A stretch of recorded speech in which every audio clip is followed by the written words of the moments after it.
Why St. Louis doesn't suck. Coming up next on City Corner, Rally St. Louis gives us the answer. Please stay tuned.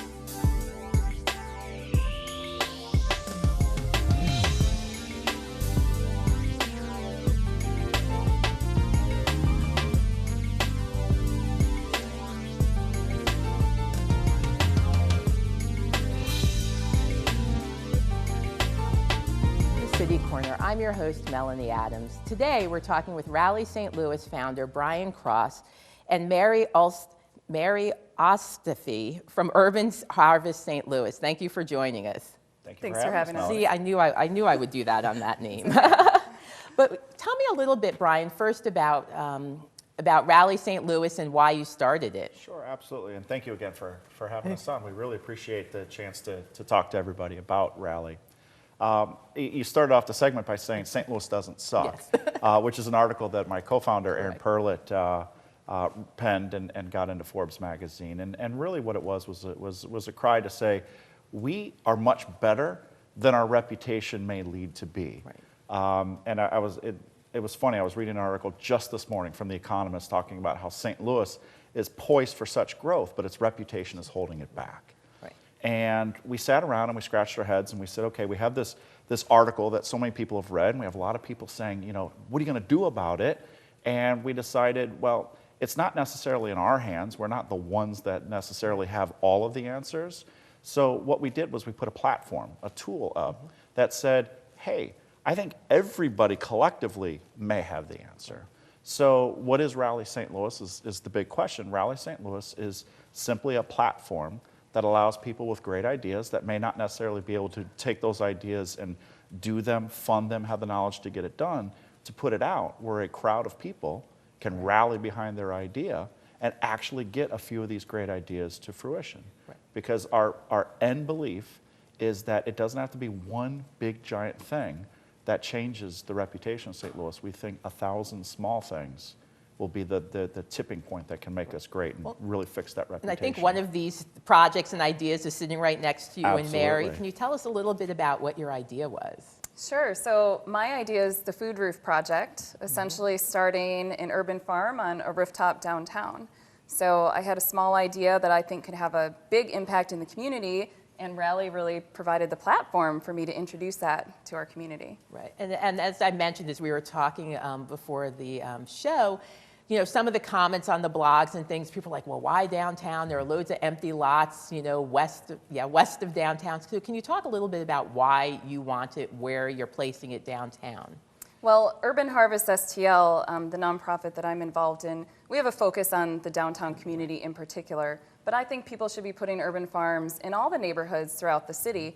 For downtown, our opportunity is rooftops. We don't have an abundance of land. We don't have any LRA sites like other neighborhoods do. So, you know, if people are putting farms on LRA sites and vacant land across the city, and we're developing it downtown on rooftops, then we'll start to have a real impact in St. Louis. It needs to happen everywhere. Right. And I also think this is such an interesting perspective because, Brian, you're a native St. Louis, and Mary, you are not. And I think St. Louisans always have this, they always like to beat up on themselves. Yes. Yes. And so I think it's wonderful that we have someone from St. Louis who's actually starting this type of program and being able to say, we are not as bad as we pretend to be, if that makes sense. Are you finding that? Are people surprised that you're from St. Louis? No, okay, but you bring up a really good point in that what we found when we talk to people is that folks that weren't born and raised in St. Louis have a higher opinion of St. Louis than those who aren't. Right. But if I take that one step further, people who are from St. Louis and get away from St. Louis for a while and move back have a better impression of St. Louis than those who were born and raised here never really went anywhere. Right. And so I don't know if it's necessarily that, hey, once you see what else is out there, you start to really like a perspective. Once you pay $35 to go to the San Diego Zoo, you start to appreciate. You start to go, we have a really nice zoo. Right. Well, exactly. And I really liked what you said about how it's not one big idea. Right. Because I think so many times people assume it's going to be a ballpark or it's going to be a football stadium. That's the big idea. Right. But I think rooftop gardens and blacktop basketball courts, I mean, I think all of these types of things really help to add to the flavor of the community. Right. And is that what you're hoping will happen in downtown, and you'll spawn kind of this urban garden movement in the downtown area? Right. Well, we already have a burgeoning urban agriculture movement happening right before us. This is just one of numerous projects, but just trying to engage people in the process. Maybe people don't have a garden, or if they live downtown like I do, they might not have an opportunity to have a yard that they can put a garden onto, or maybe they don't want to join a community garden, but they can still come to the food roof and engage in the local food system and see it happening and make a connection to where their food is coming from and get to know the people that are growing it and go home with healthy, fresh food that was grown within blocks of where they live. Right, and I think we have some wonderful pictures of what the food garden would look like, or the food roof would look like. So a few of these. And so can you talk a little bit about how it would work? So is it kind of like a farmer's market on the roof? Because you mentioned people could come and purchase produce and... Well, the concept is still evolving, but our vision is really to turn it into a community platform where we're not only growing food, but we're also bringing people to the farm. So we're trying to locate the farm where the people live, and then we're trying to get the people to come to the farm. So whether it's through workshops and demonstrations or tours or an after-school program, whatever it may be, it's going to be most successful if we can engage people in the process. And that's such a timely issue with all of the talk around food deserts. I feel like every day there's a new article about food deserts out. And so I think this really is one way to show people, as you said, a lot of younger kids who may live in the city may have never been to a farm, they're not sure where their food comes from, and this is a great way to provide both education as well as food. Absolutely. Now, looking back at Rally St. Louis, what are some of the other project ideas that are out there, just kind of broadly? Sure. We've had everything from the food roof. We've had some art, whether it be the Cotton Belt building, which is very visible on the new bridge when that'll be done, to, I believe it's Mush Mouse. I love saying it. It's an artist space where we can bring visiting artists in. So we've had art. We've had sports. We'll be talking maybe later with Project Blacktop or soccer fields, the Soccer Hall of Fame. I remember the soccer one. We've had safety. We've had things like lighting up city blocks to make them feel more safe, or even underpasses, having unique lighting displays and whatnot underneath a bridge overpass and things like that. Now, how does the process actually work with Rally St. Louis? So I know it's kind of crowdsourced funding, I think, if that's the right term. Yeah. But people can go on and vote. So how does the whole process work? If I were to go to the website, what should I be doing there? There are 3 steps. Okay. Submit an idea. Okay. Vote on an idea. Fund an idea. Oh, okay. And so if I elaborate a little bit on those. Submit an idea is for people that have a great idea and want to see it through. And what we highlight, and this is fantastic to have Mary here, because we weren't expecting the Marys of the world to show up. What we were, and it's been phenomenal, because what we were expecting is people like my mom. And here's what I mean by that. I love my mother dearly. Hi, Mom. My mother went and visited my brother in Dallas and saw that there was a bridge that was abandoned. It was an overhead, and they turned it into a park. And she came back and she said, St. Louis needs one of those. Now, again, I love my mother dearly, but there's no way she could, by herself, go provision an unused overpass and turn it into a green space downtown. Right. So, but she can bring that idea, throw it up on Rally, and then people that do know how to do that can rally around that idea and get it done. Okay. So that's how we started it. What we found, to our delight, was people like Mary and others are like, not only do I have an idea, I've been working on it, I have a budget, I have a program, I have a nonprofit behind it, and so they're able to get those ideas to fruition much faster. And the faster we can do those things, the more we're going to have success. Right. So we've been absolutely delighted by that. But to that point, how does it work? Yeah. Whether you have a nonprofit, you've got an idea already in your mind, or something just pops into your mind because you saw it in another city and you thought it was cool. You go to the website, you submit your idea. Your idea is on the site. The second thing is we ask is go out there and get people to vote for it. Okay. We want as many people to say, that's a good idea, because in a sense, we can call that crowdsourcing and all that, but really what we're doing is a market feasibility study. Right. Oh, that is What do that's a St. good way of putting Louisans it. want? What do St. Louisans not want? If nobody wanted a food roof, Mary wouldn't be sitting here. Right. But I mean, you were the #1 vote getter in our very first month. A lot of people wanted a rooftop farm. So the vote. So what we do is at the top of every month, the first of each month, we take the top 5 voted on ideas and we give them a budget. And that takes about 30 days because what we're doing there is we're not only trying to figure out how much does it cost, but we're also going, do we have other resources we can bring to this? Whether it be a corporate sponsor that has money, volunteers, materials, So you provide a little bit space. almost of that infrastructure or business consulting Exactly. in a weird way for for those 30 days. What's the best way to get it done? Okay. And then after that month of planning, we put it back up and we say, okay, St. Louis, you picked this idea, you voted this idea. You got $1, you got $5, you got $50. It's a tax deductible donation, and you can apply it directly to the project you like. And so I think, Mary, what you mentioned was you were part of that first group. Right. And so when did the group start, if I'm trying to get a time frame for the year? I submitted my project in early December. Oh, okay. So we So had the month of December to Okay. garner as much votes as we could, and over 2,300 votes, I believe, over the course of that month. So Oh my God! So that was definitely it Very did show exciting. that there was a need. And I vaguely remember the kickoff, and I remember a few of the projects. Yeah. But I think I really liked what you said about it being a feasibility study because I never thought of it that way. Yeah. Like if people aren't interested in the idea, it's not going to be voted, and it's a great way because I think so many times people tell us what they think we need, and then when no one participates or does that, they're like, oh, St. Louis is just horrible. Well, Yeah. maybe we didn't need that. Yeah. So I think this is a great way to do that. And then the third part you were saying, so now we're at the point where we need to go on the website, which repeat it again. RallySTL.org. Right, and we'll have that up both at the break as well as at the end of the show. But really an opportunity for people to vote on any of the projects, and then those projects win, or do they go on to another phase? Once they receive funding? Right. If you receive your amount, so we budget an amount. Right. And if you hit that goal, we grant the money Okay. to the organization. If you do not reach the goal, they don't get any of the money. It's Oh. a tipping Nothing. point. Oh, okay. It's That's an because all I or was nothing clicking on the tipping different point. projects, seeing the percentages, like how far they were. And I think you were at 20% or 25 the last time I clicked. we're right around 15, I believe. Okay. So that's interesting. So it's all or none. It's like All a or game nothing. show. Right. Yeah. Interesting. And the reason for that is a project takes a certain amount of money. Right. Nothing kills a project faster than to be underfunded. Oh, and yes. what we didn't want to have is a bunch of people give money to a project that gets underfunded. It doesn't happen, and then people get upset. So you only get charged if the project reaches its funding goal. That's good to know. Yeah. It's Well, also after a good the- incentive. Well, and after the break, we're going to continue to talk about Rally St. Louis and the wonderful projects coming up for the city of St. Louis. So please stay tuned.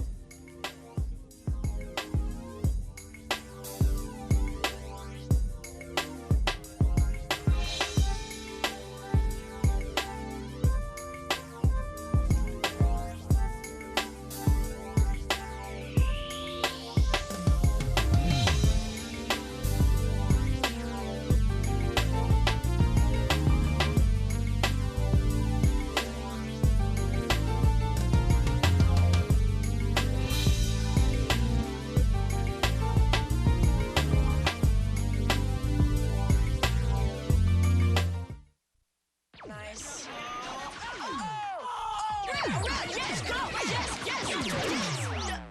No.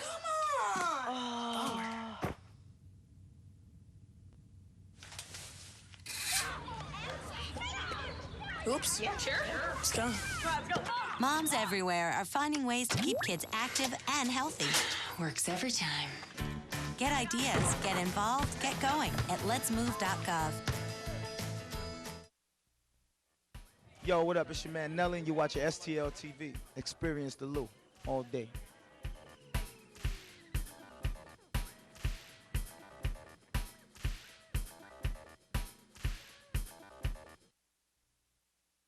Have a kit so you're ready for any emergency. Develop a plan for what you and your family will do before disaster strikes, and stay informed during severe weather any way you can. You must be your fairy godmother? It doesn't take a fairy godmother to tell you that the right fit means everything. Especially when it comes to car seats. always choose one that's the right fit for your child's age and size. Oh, that does make a difference. Remember, their happily ever afters are in your hands. To find out more, visit safercar.gov/the-right-seat. Abandoned and lost.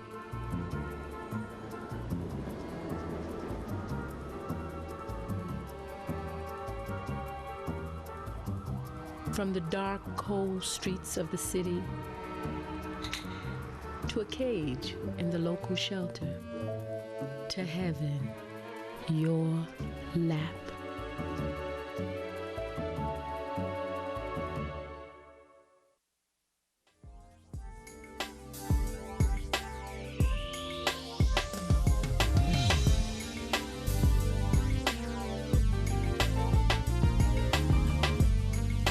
Welcome back to City Corner. Today we're talking about Rally St. Louis, and joining me is its founder, Brian Cross, and Urban Harvest STL founder, Mary Ostafy.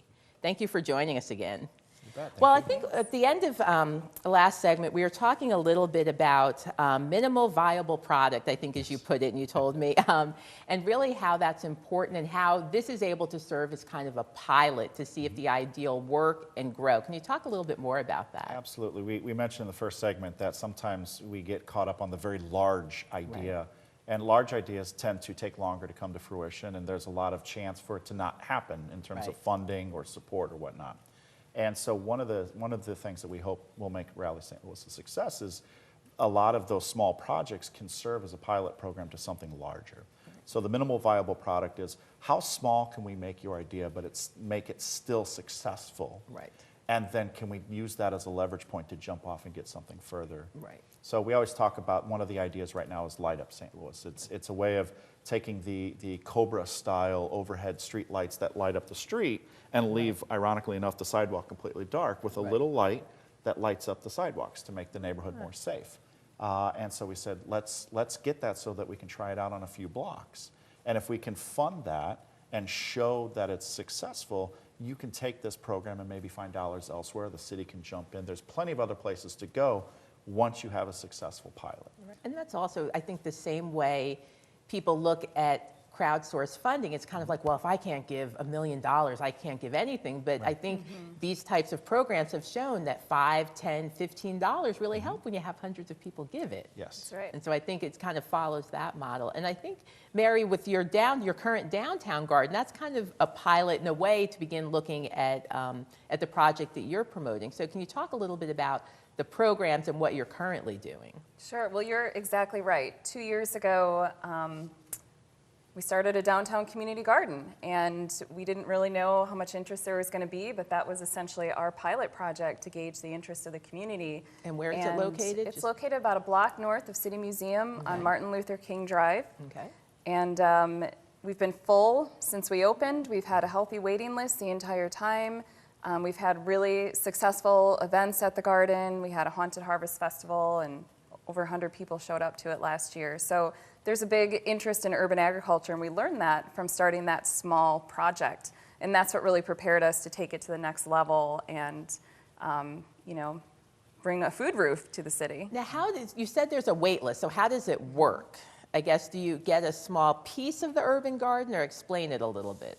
Yeah, well, it works like any community garden where people can lease a plot in the garden. So our plots are 4x10 raised beds, and people take care of their own plots, or they share their plots with friends or family, but we all garden together and learn together and have really built a community around growing food through having that venue downtown. Right. And now at this point you have a wait list.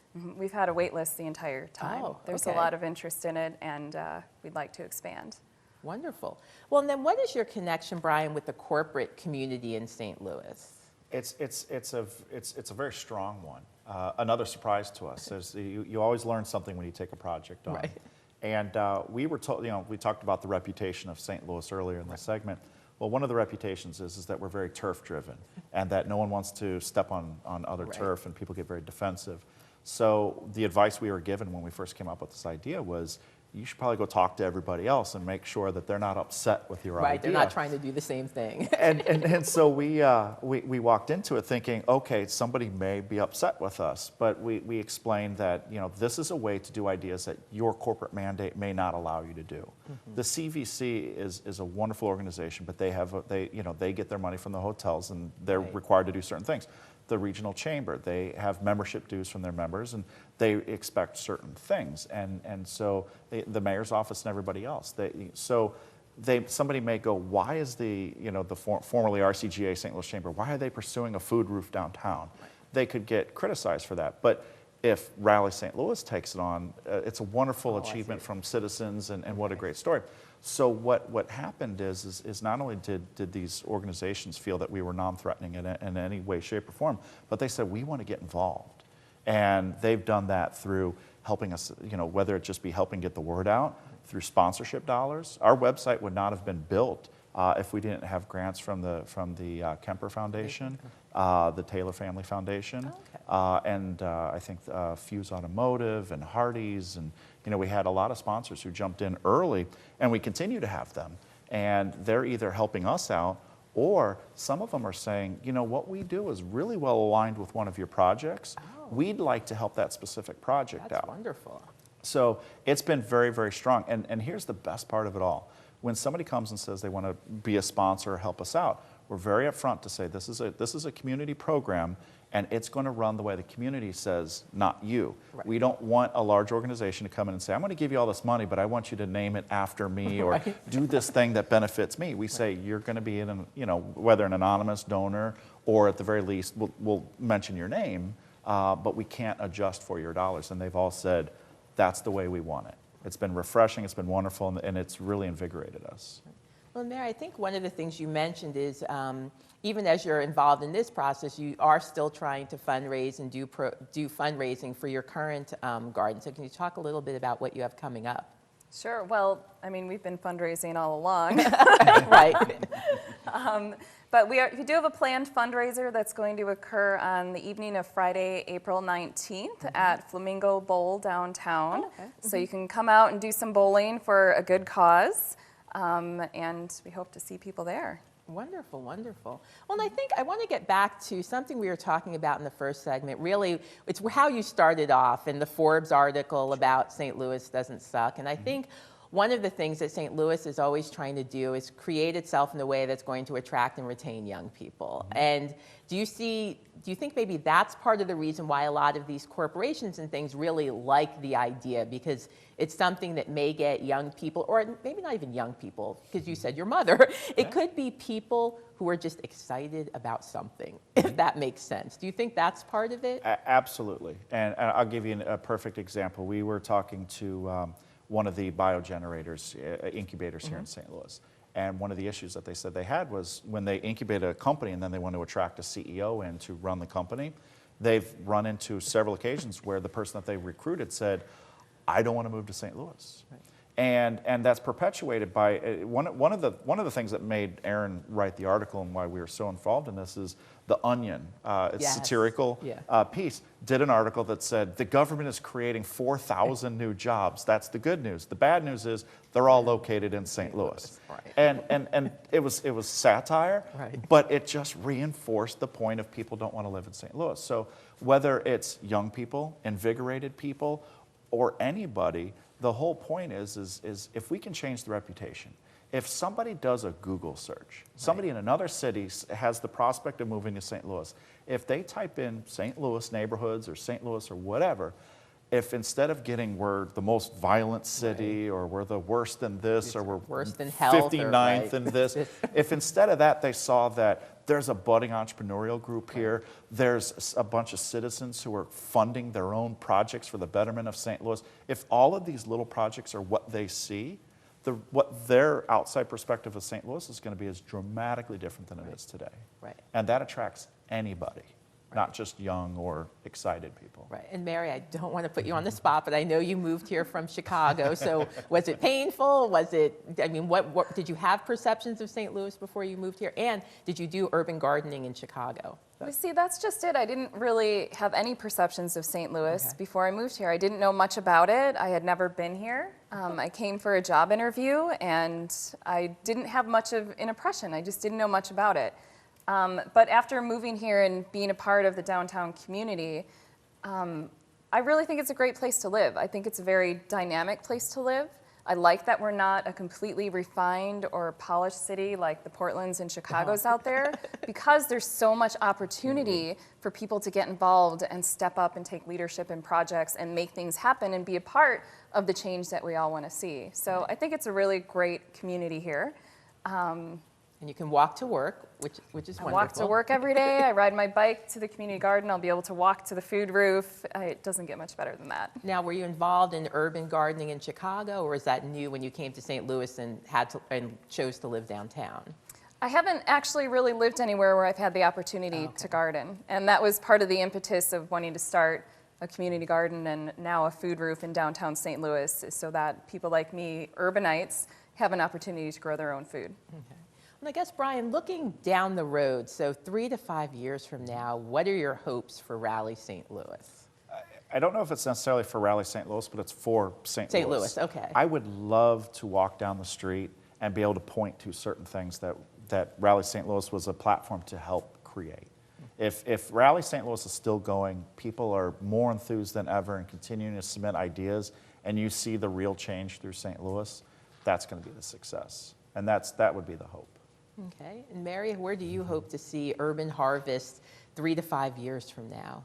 Well, I hope the food roof is obviously up and running by then and a big success, enough that we can use it as a model to start having more rooftop gardens across St. Louis City. Right. And again, I just want to reiterate, it's an open process, so there's no deadline. So people, after seeing the show, if they have a really great idea, they can go to the website, which is? rallystl.org. Right, so they can go to the website, they can submit, and then when does this round end? When will we know kind of if Mary has enough votes or who ends up winning moving forward?